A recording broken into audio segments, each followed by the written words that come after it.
우리를 깨끗게 한 피는 무궁한 생명의 물일세.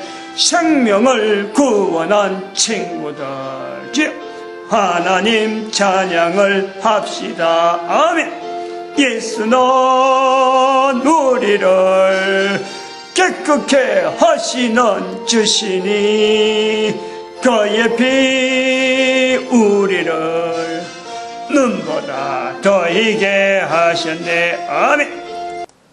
하나님 말씀 시편 113편입니다. 113편 1절에서 끝절까지 말씀 교독합니다. 1절 말씀 제가 먼저 받들어 봉독드립니다. 할렐루야. 여호와의 종들아 찬양하라. 여호와의 이름을 찬양하라. 이제부터 영원까지 여호와의 이름을 찬송하리로다. 같이 읽습니다. 또 잉태하지 못하던 여자로 집에 거하게 하사 자녀의 즐거운 의미가 되게 하시는도다. 할렐루야. 아멘.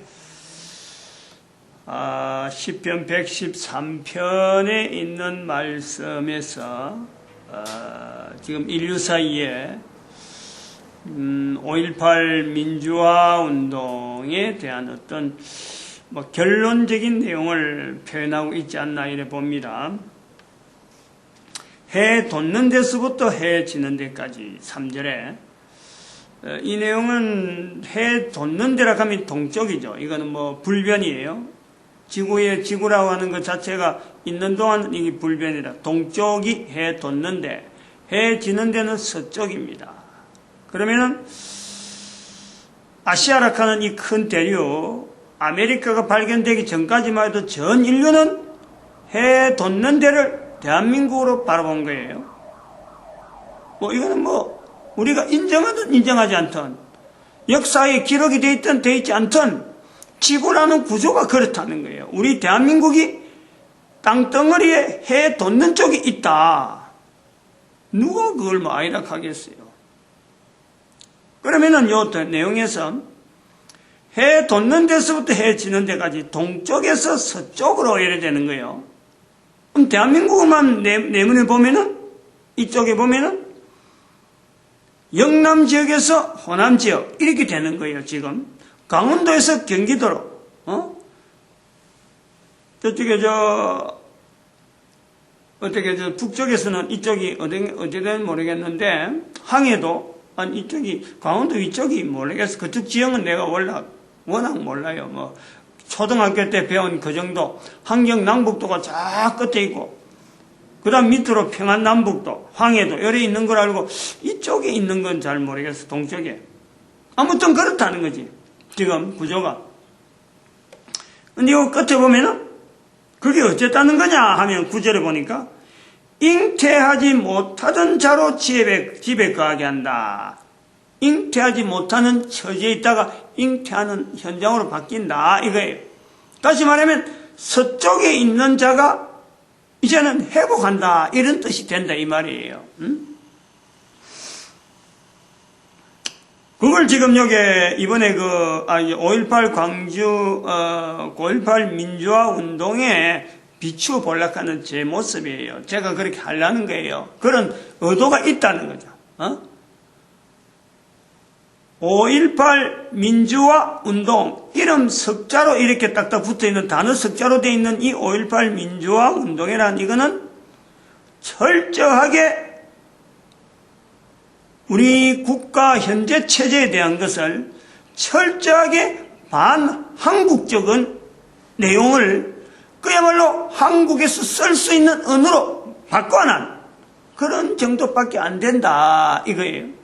결론적으로 그런 거예요. 그런데 이렇게 씀에도 불구하고 대한민국의 능력 자체가 한국의 능력, 한반도의 능력이 이 5.18 민주화 운동이라는 말 자체가 철저하게 반한국적인 용어가 섞여 있음에도 불구하고 그 의도가 섞여 있음에도 불구하고 한국은 해 돋는 쪽에 있기 때문에 온 인류가 바라보는 분명한 그 위상 때문에 5.18 민주화 운동이라 하는 이런 어떤 걸림돌, 어떤 발목을 붙잡는 한국이라는 나라가 서는데 발목을 붙잡는 같은 그런 요소가 있지만은 자체에 걸려 넘어지거나 이것에서 헤어나지 못하는 그런 나라는 아니다. 헤어난다. 그런 내용에서 이 5.18 민주화 운동은 나중에 바뀌어서 의식이 바뀌고 변화가 되어서 잉태하지 못하는 여자의 있던 모습으로서 5.18 민주화 운동이 변신, 변화, 이걸 통해서 이걸 주창하던 사람들이 회개하거나 안 그러면 다른 어떤 사태로 어떤 발전되어지는 내용으로 인해서 반드시 우리 한국에 큰 어떤 좋은 계기를 만들 일이 있을 것이다 라는 거예요. 여기서 뭐 타도하자 없애자 이런 내용이 아니고 역사가 흘러가는데 이런 요소가 있는 것도 어쩌면 우리가 가는 길에 당해야 되고 또 이걸 안고 가야 될 숙명이다. 있다는 자체를 가지고 거부하거나 이걸 뭐 아예 떨쳐버리거나 할 수 없는 땅덩어리가 붙어 있다는 거지. 붙어 있기 때문에 이거는 안고 가야 될 문제다라는 거예요. 마침내 회복되어질 수 있는 내용을 설명을 하는 거죠. 또 저쪽에 갖다 놨네.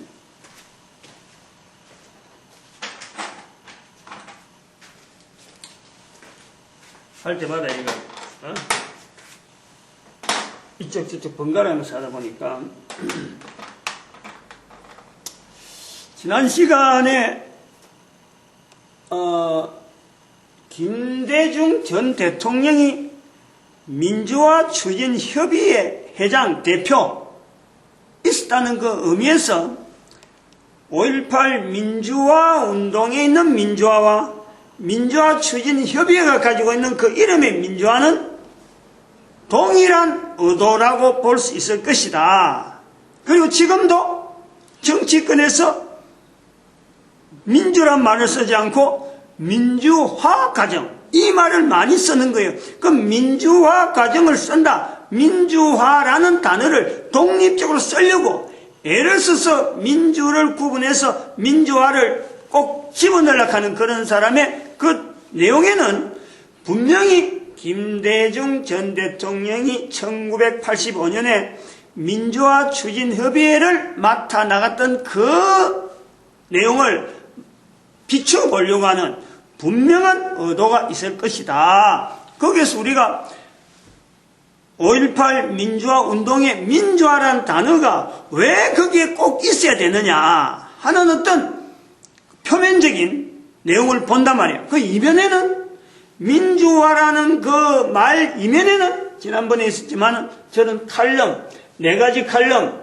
광주 지역에서 쓰려고 하는 요소가 있고 노동운동 환경에 쓰려고 하는 요소가 있고 또 우리 국내에 암적으로 나타나지 않는 이념의 논쟁에서 쓰려고 하는 내용이 있고 또 하나는 국회의원이나 정치가들이 표면적으로 자기의 노선을 나타내려고 하다 보니까 지금까지 써오던 민주화라는 단어 속에 묻혀 있는데 앞에서 뭐가 썼는지 앞에 의도가 뭔지 그리고 또 모르는 사람도 있을 수가 있고 그걸 분명히 아는 사람도 섞여 있는 지금 소위 말하는 새정치민주연합이라고 하는 그 조직 안에 가보면 그런 계보가 분명하게 있다. 뭣도 모르고 쓰는 사람 있고 안철수 같은 사람은 뭣도 모르고 지금 그렇게 그 계보에 관여가 안 되면서도 들어가고 지금 써야 되는 입장에 있는 사람들, 정치적인 어떤 정치하는 직장을 하는 사람들이 나타내는 그런 단어로서 있다. 그럼 우리가 여기서요, 현재 우리 대한민국이 이 민주화라는 단어가 가지고 있는 의미와 우리 국가가 지금 현재 진행되어지고 있는 내용에서 없어도 되고 민주화란 말을 썼든지 말든지, 나라 정치는 이렇게 간다, 라고 해서, 그거는 지역적인 문제밖에 없기 때문에 국가 전체가 나아가는데, 그거하고는 그렇게 관계 안 된다, 라고 할 정도로 5.18 민주화 운동이라고 하는 그 자리가 그냥 호남 지역에서만 머무는 그런 언어로 있느냐, 국내에 정치 상황, 사회 상황에 영향이 없느냐? 이거 대답을 누가 할 수 있을 것 같아요? 있다, 없다. 있다고 하면 근거는, 없다고 하면 근거는 5.18 민주화 운동과 우리 사회 1980년에 일어났는데 지금부터 한 35년 전에 35년 맞죠? 지금부터 35년 전에 일어난 그 내용이 세월이 지금 50년이 가까이 가지 않았는데 아직까지 그게 영향이 있을까? 라고 할 때 도무지 그 근거를 못 찾겠다. 넘어가는 거예요. 그런데 분명하게 있다. 라고 할 때는요, 분명한 그 영향이 있다 하는 사람은요, 틀림없이 민주화 운동의 지금도 그 뿌리를 이 민주화 운동의 실체가 뭔데 하는 그 뿌리를 붙잡고 있는 사람이에요. 다시 말해 반한국이란 반한국. 반한국이면서 민주화라고 하는 단어 속에 들어있는 1950년에 대한민국에 일어났던 한국전쟁에서 일어났던 그 사건 자체, 대한민국 역사 가운데 분명히 하나의 사건으로 전쟁 사건이 되고 그래서 사회 전반적으로 변화를 일으킨 한국 사회 전체를 변화로 주었던 그 변화가 지금도 우리가 분명히 나타낼 수 있는 그런 내용임에도 불구하고 그 내용을 송두리째 대한민국 역사에서 없애려고 하는 그런 하나의 무리가 반한국이라고 하는 그 정체를 가지고 민주화 속이라는 민주화 단어 속에 지금 활동하고 있다. 이렇게 보면 정확한 거예요. 다른 활동하는 게 아니고 민주화라는 이 단어를 가지고 대한민국에 있는 이 활동을 하면서 내부적으로 활동하면서 5.18 민주화 운동이 우리 사회에 영향을 미치고 있다라는 것에서는 답을 할 수 있는 사람이 많이 없다 하더라도 많이 없는 거예요. 사람들이 없어요. 그런데 분명히 영향을 미치고 있다라고 할 때에 그렇다. 라고 분명한 이야기를 하는 그 사람은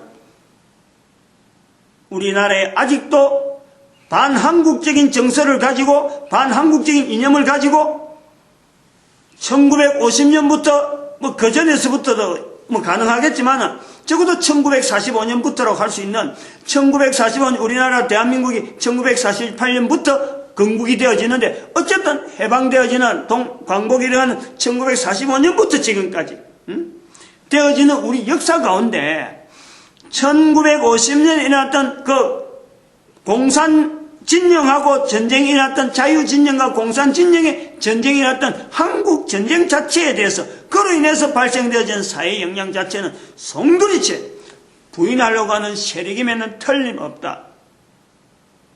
그것이 과연 그렇느냐? 그 민주화라고 하는 단어 속에 들어있는 사람이냐? 그 사람들이 뭐 그냥 입으로 아까 지금 내 칼럼이 있는데 내 칼럼에 해당되는 사람이 다 이런 건 아니에요. 다 그렇다고 볼 수 있는. 그래서 칼럼을 이야기하는 거예요. 민주화라는 단어를 쓰는 사람들 중에서 분명히 그 요소를 겨냥하고 대한민국의 1950년에 일어났던 한국전쟁이라고 하는 이 사건의 내용 자체를 대한민국 안에서 어떻게 하든 이걸 무마시키고 이것 자체에 없는 듯한 역사를 만들든지 안 그러면 북쪽 역사를 당장 엎어가지고 북쪽 역사만 대한민국에다 그저 폭살을 해버리고 얹어버리면 그건 없어지는 거니까 북한에 대한 어떤 분명한 어떤 노선을 같이 하면서 대한민국에서 한국 국민으로 이중국적이 아닌 이중국적으로 살아가는 사람들 그 사람들이 민주화에 대한 분명한 실체다. 민주화라는 단어를 쓰는 이념적인 분명한 실체다라고 볼 수 있는 거예요. 이것이 어떻게 지금 사회 현상에 나타나느냐 이걸 우리가 연결해 봐야 돼요. 전혀 근거 없는 단어가 민주화가 아니다. 이 민주화라는 속에는 여러 계층이 쓰는데 이 계층들 중에서 누군가는 필연적으로 현재 일어나는 우리 사회에서 일어나는 어떤 큰 문제하고 분명한 중심에 있는 어떤 세력이다라는 거예요. 김대중 전 대통령이 민주화를 쓴 것을 통해서 5.18 민주화가 있었는데 김대중 전 대통령이 바라는 이념, 나타낸 이념, 그것 자체를 가지고 민주화를 지금도 유지하고 있다. 이거는 말하면 안 돼요. 이거는 말 못해. 왜냐면은 이제 단계를 한 단계 조금 다르게 해서 아까 요 문제, 사회 문제는 조금 뒤로 나누고 이 문제를 분명히 언급을 하고 넘어가야 돼요. 이 문제도 작은 문제가 아니거든요. 김대중 전 대통령 뒤에 항상 공산주의라는 꼬리표가 붙는 것에 대해서 이것에 대해서 광주나 호남 지역에 있는 사람이요, 이걸 좀 더 객관적으로 봐야 될 내용이 있다 이거예요. 공산주의자다. 그렇다면은 내가 공산주의자다라고 이야기를 하든지, 나는 공산사상에 분명히 이런 요소는 내가 분명히 좋다라는 것을 이야기를 해서 밝혔으면 되는데, 그걸 안 밝히고 활동을 하는 취향이 그래 보이기 때문에 사람들이 이거다 저거다 말을 못해서 꼬리표를 붙이는 내용인데, 이거를 후대에 남는 사람들이 해명을 해줘야 될 필요가 있다. 아니다. 아니면 요 때까지만은 그랬는데 요 뒤에는 아니다. 이렇게 하든지 필요하다. 예를 들면은 그래요. 노무현 전 대통령이 살아있는 동안에 그 부인이 건양숙 여사로서 아버지가, 그러니까 장인어른, 노무현 전 대통령의 장인어른이 빨치산에 활동을 하던 사람으로 모든 사람이 알고 있어서 본인이 공개석상에 이야기를 한 내용이에요. 그러면서 노무현 전 대통령이 정치를 하면서 자기가 하는 정치에 대해서 자기의 정치 이념을 밝힌 내용이 하나 있어요. 노무현 대통령 그걸 밝혔단 말이에요. 누구를 밝혔느냐? 중국의 모택동 밑에, 모택동 다음에 실권을 잡은 사람이 잠시 실권을 잡아요. 그 사람 이름이 뭐냐? 그 주언내입니다. 주언내. 주언내라고 하는 그 어떤 서기죠. 당서기, 서기장이죠. 잠깐 잡았는데 그 뒤에 또 사람이 바뀌어버렸거든. 그러면 이제 그런 걸 밝혔단 말이야. 그 대한민국 대통령으로서 밝히는 어떤 정치의 어떤 이념, 그걸 나타내는 데는 굉장히 뜻밖아니에요. 그럼 이것 자체는 본인이 말은 공산주의자다라고 말을 안 해서 그렇지, 이건 바로 공산주의자예요. 중국의 정치, 모택동이 주언내 내려오는 이 전체가 다가요, 그것은 중국 사람들이 정치하는 사람의 속에 공산주의 사상이 없는 사람이 지금 정치에 될 수 없어요. 적어도 정치 일선, 모택동 이하로부터 저 자유민주로 갔다 가는, 자유중국이라 하는 그 장개석조차도 공산주의자예요. 대한민국에서 항일운동을 하던, 중국에서 항일운동을 하던 사람들 전체가 다 공산주의자예요. 공산주의자가 대한민국에서 해방되어서 정치활동하는데, 이 정치활동을 하는데 공산 진영하고 자유진영하고 38선을 가지고 싸우는 바람에 이 사람들이 말을 못하는 거예요. 내려앉아버린 거지.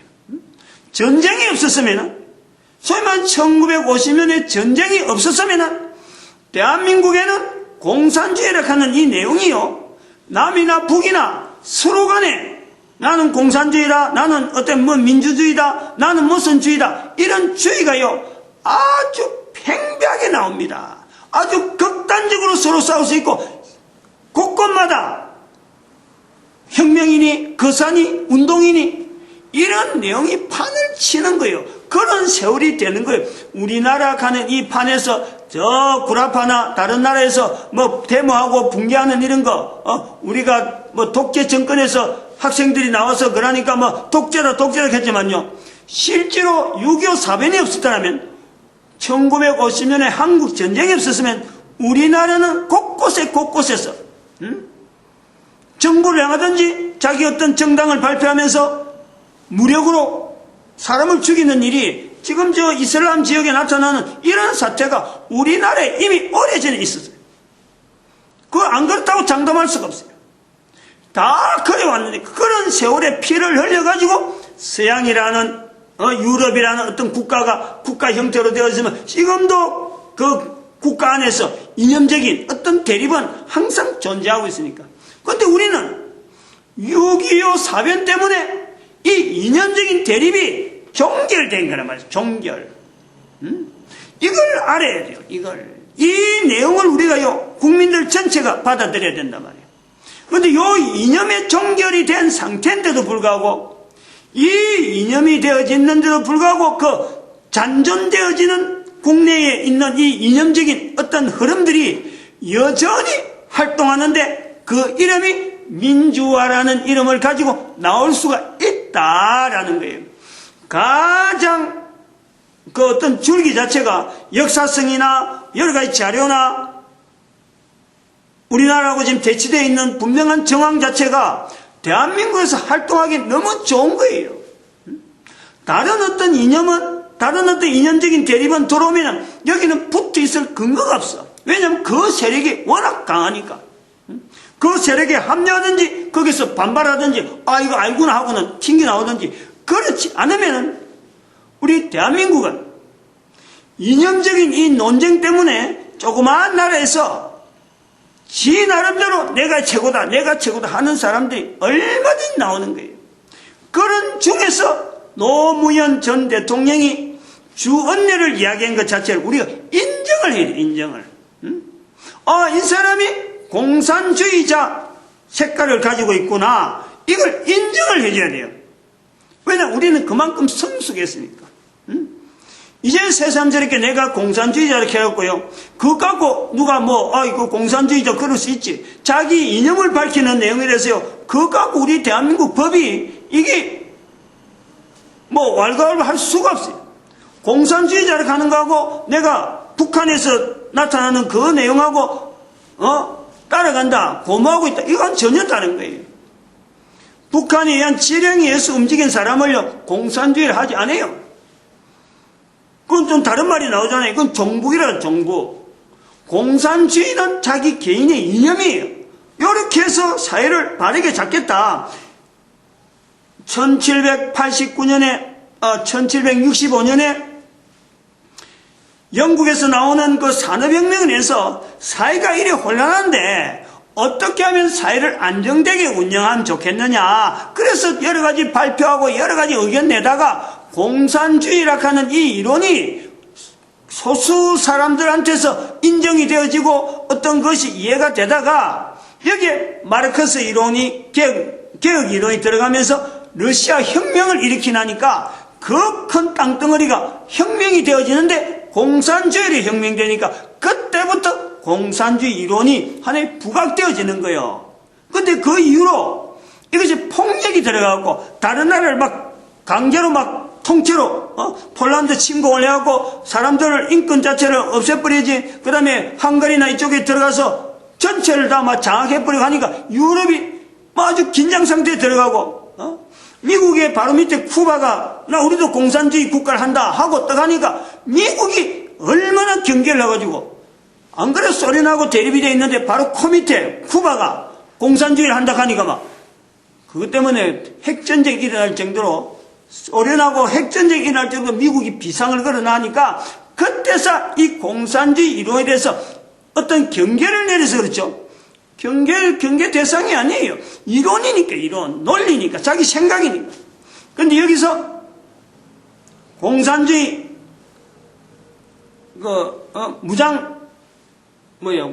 공산주의 무슨 이론? 혁명 이론. 마르크스의 혁명 이론 때문에 레닌이란다 저쪽에 해겔이 이론 정도로 갈 때겠느냐? 어쩌면 이건 뭐 평범한 하나의 이론이었어요. 근데 마르크스의 노동자를 통한 사회 계층, 약한 계층으로서 이래서 혁명 이론이 들어가면서 무장봉기가 들어가야 되고, 노동자가 가진 게 뭐가 있느냐, 무기가 있느냐, 뭐 재산이 있느냐, 뭘 갖고 있느냐, 가지고 있는 대로 어쨌든 사회를 뒤바꾼 데서는 할 수 있는 대로 다 해야 된다. 그렇게 해서 나온 것이 혁명 이론이란 말이에요.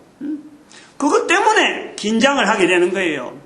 그러면은 그 물결에 중국 전체가 물들어 있고, 대한민국의 1945년에 해방되기 전에 대한민국에서 활동하던 모든 사람이 다 공산주의자인데, 남한에서 남북한 선을 딱 껐다 그래서 3.1운동, 38선 껐다 그래서 그때부터 이미 해방되고 난 뒤인데, 남쪽에서 활동하고 있던 수많은 사상가들이 공산주의 내용이 얼마나 많았겠어요.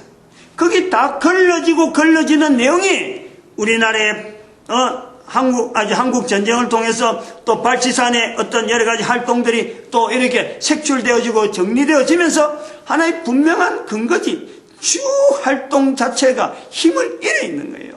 그런데 잔존 세력이란 말이에요. 잔존 세력. 그 세력에 대해서 김대중 전 대통령이 영향을 받지 않았다. 이 말을 할 사람들이 광주나 호남 지역의 사람이 있을 수 있나? 분명히 영향받았다고 라고 해야지. 그 뒤에 있는 노무현 대통령도 자기가 그래 하는데, 그 앞에 있던 김대중 대통령도 내가 분명히 공산주의 영향을 받았다 하는 자체를 표현을 했더라면 공산주의라고 손가락질 할 사람이 아무도 없어요. 그래갖고 변론을 펼치면 돼. 공산주의가 어쨌다는 거야, 그래. 그래갖고 내가 대통령 못할 건 없어 라고 한들 아무도 말 못해. 하나의 이론인데, 그게 역사적으로 1765년을 끄집어내고 이게 공산주의가 어째서 이게 좋은 내용이다 라고 이야기를 했으면요, 그 달변한 그 언론을 가지고 이야기를 했으면은 백성들이 그가 걸어가는 걸음에 공산주의라는 딱지는 안 붙인다. 노무현 씨가 전에 이야기했어서 그 사람 공산주의라 붙이나요? 개념, 자기의 정치 철학인데 그럴 수 있어. 넘어가는 거예요. 근데 김대중 전 대통령 그걸 안 한 거예요. 그걸 안 했는데 광주 지역에 있는 사람들이, 호남 지역에 있는 사람들이 김대중 전 대통령의 사상이 변화가 올 수 있다라는 이 요소를 인정을 해줘가지고 이 김대중 전 대통령 뒤에 꼬리 베어 붙는 공산주의자란 이 내용을 빼는 이 노력을 안 한 거예요. 노력을 해줘야지. 왜냐하면 사람은 변화가 되는 거예요. 지금은 내가 공산주의라고 개념을 딱 하고 있다가 그게 바꿔져서 이게 안 좋구나. 독일의 사회주의가 왜 나왔느냐. 공산주의 어떤 내용이 안 좋으니까 사회주의가 나온다. 사회주의 자체도 좋은 게 아니고 이게 좀 안 좋은 게 있다. 그래서 변화돼서 자유주의 가가지고 자유주의가 나쁜 게 있으니까 자본주의 집어넣고 그래서 여러 가지 경제로 발전되어지는 어떤 구조가 얼마든지 될 수 있는데, 호남 지역에 있는 사람들이, 광주에 있는 사람들이 김대중 씨라고 하는 하나의 모델을 가지고 자기들의 지역 전체에 나름대로 우상을 만들어버린 거예요. 절대 잘못할 일이 없는 사람으로 완전히 그러다가 모델을 만들어버린 거예요. 자기 집에서 자란 아이도 10살 때, 20살 때, 30살 때 나이가 들수록 내 자신도 그렇지만 사람은 변하는 거예요. 영향을 받아서 반드시 변합니다. 더구나 김대중 전 대통령은 책을 많이 읽었다 그러잖아요. 많이 읽은 책에서 공산주의에 대한 책은 안 읽었다? 그거 누가 장담하겠어요? 또 공산주의에 대해서 책을 많이 읽고 이걸 한 단계 뛰어넘는 과정이 있었다? 분명히 가능성이 있는 거예요. 사상의 변화라는 것은 얼마든지 있을 수 있어요. 저 같은 경우도 그렇잖아요. 저 같은 경우도 평신도를 있을 때하고 목사를 있을 때하고요, 이 똑같은 자세에 있으면 되는 거가 안 되지. 소위 말하면 김대중 대통령도, 전 대통령도 정치하려고 뭐 좀 청년 때는 막 당수도 해보고 막 하려고 애를 쓸 때하고 다른 사람들이 자기를 지지하면서 정치적인 어떤 그것이 중진의 그룹을 넣다가 또 들어서 아주 높은 어떤 누구든지 자기 말 한마디에 온 국민들의 표를 몰아주는 그런 시대 국민들의 어떤 지지를 받을 때는요, 자세가 바뀌는 거예요. 안 바뀐다는 것 자체 없지, 인간이. 그거 안 바뀌고 살아갈 수 있나요? 몸도 바뀌고, 내 속에 있는 내면적인 여러 가지 내용도 바뀌는 거예요. 그 국민들 위해서 애를 쓰고, 국민들 위해서 어떻게든 살아봐야 되겠다라고 했는 여러 가지 자세가 있는데, 처음에 자기가 공산주의라고 하는 이 자체를 우리 사회에서는 이것 자체에 대해서 분명한 하나의 언급을 해줘야 누구든지 보고 그 사람의 색깔이 어떻다 하는 걸 알고 접근을 하는데, 이 내용을 밝히지 않았다. 어쩌면 그건 정치적으로 이용했다 볼 수도 있는 거예요. 그러면 그 지역에 있는 사람들이 이런 내용의 인간 김대중에 대한 내용을 분석을 해서 이런 것 때문에 우리 사회가 좀 소위 말해 광주 이 호남 지역의 사회가 대한민국이라는 국가 안에서 분명히 이게 좀 이질적인 요소로 지금 작용하구나. 여기서 좀 예를 써야지. 역사를 가지고 연구한 사람들이 왜 그런 건 왜 못하는 건 모르겠어. 그런 거 해줘야 될 사람이 교회인데 교회가 그 일을 못하고 말이죠. 그 지역에 있는 목사들 그런 영향에서 그 옛날에 그 박창신 그 천주교 신부가 나와서 박근혜 대통령 하야 서명운동을 하겠다고 그래 성명서 내고 말이죠. 그 전부 다 그 지역이라고 몰로 넘어가는 거예요. 통으로 넘어간단 말이에요. 이런 거는 억울하잖아요. 억울한 내용 중에 5.18 민주화운동이라고 하는 이 내용에 대해서요, 광주 지역, 호남 지역 사람이 지금 철저히 이용당하고 있다는 것에 대해서 이걸 알아내야 돼, 이거를. 제일 억울한 거예요, 지금. 소위 말하면 뭣도 모르고 지금 날라오는 돌 맞는 것 같은 거예요. 가만히 있는데 머리에서 돌이 날아와서 몰매를 맞는 돌무더기 지금 날아들어오고 있는데 그냥 가만히 있는 거예요. 자기 지역에서 와가지고 분명히 해결할 수 있는 내용이 있음에도 불구하고 그 5.18 민주화운동 써라. 쓰면 그거 쓰는 거 해가지고 알아야 돼요. 5.18 민주화운동을 이야기하는 사람들이 1894년에 동학난을 연결하는 그 의도 중에 하나는 이런 의도도 있을 거라고. 대한민국에 지금부터 120년이 있었던 사건인데 이 사건의 의미를 5.18 민주화운동을 연결하면서 우리 지역에서 소위 호남 지역에 있는 사람이 그래 한단 말이에요. 우리 지역에서 이런 자랑스러운 일이 연결되는 내용이 있다. 이 내용의 역사를 다른 지역에서 모른다. 그러므로 우리가 다른 지역에 있는 사람보다도 우월하다. 역사에 모르는 사람, 역사를 모르는 우리 민족인데 이쪽 지역에 있는 그 5.18 민주화운동과 1894년 동학난 연결하는 그 계보에서 설명하는 내용은 이런 역사를 아는 우리가 다른 역사 모르는 같은 동족의 입장에서 그런 사람들이 계몽해서 그런 사람 이끌어줘야지. 이런 자세로 있는 사람이 있다. 방송통신대학에서 그런 언급을 해요. 해마다 그 방송통신대학 자료는 똑같은 자료가 해마다 번복되니까 내년에 보면 그 자료가 나와요. 지금도 그 자료가 나올 수가 뭐래요. 지금 금년에도. 내 말이 아니니까 나도 그 방송 듣고 내가 이렇게 생각하는구나 하고 지금 보는 거예요. 얼마나 우리가 잘못된 자세를 보고 있는지 그걸 우리가 봐야 되고, 아까 이야기하던지 민주화라는 그 단어, 요 이제 가는 거예요. 민주화라는 단어 속에 지금 현재 그로 인해서 우리 사회가 어떤 영향을 나타내고 있느냐, 너무나 분명한 내용이 지금 현재 일어나는 국정교과서, 검정교과서, 요 사태 문제예요. 요 내용은 지금 한 시간에 잠깐 하기 힘드니까, 남은 시간 하기 힘드니까 분명한 거는 검정교과서를 하고 있다가 지금 국정교과서 바뀌었는데 그 앞에는 국정에서 국가에서 정하는 이런 교과서다 이 말이에요. 그런데 이제는 그 몇몇 사람이 검정하면은 넘어가는 교과서 이래 되는 거예요. 그런데 이것이 이제 다시 국정으로 넘어오죠. 넘어오는 걸 할 거냐 안 할 거냐 하고 지금 경로에 나는데 여기서 봐봐요. 다른 내용 모르는 내용을 갖고 이야기하는 거 아니고 당장은 문재인 씨라고 하는 지금 현재 새정치민주연합 대표잖아요. 국회의 일이 산더미 같아요. 지금 선거구 문제 때문에 지금 아주 언론을 막 하고 있는 중인데 교과서가 검정교과서, 국정교과서 할 수 있다 하고 이 논란되니까 이걸 발표 안 하니까 문재인 씨가 지금 선거구 내년에 지금 총선이 있는데 선거구 확정해야 되는데 이 선거구 확정 문제가 제일 큰 이슈로 나오다가 이거 다 적혀놨고 곳곳에 지금 다니면서 인터넷에 나와요 지금. 오늘 내가 봤다니까. 국정화 되는 데서 반대 서명운동, 반대 여론몰이 이래갖고 인터넷에 나와요.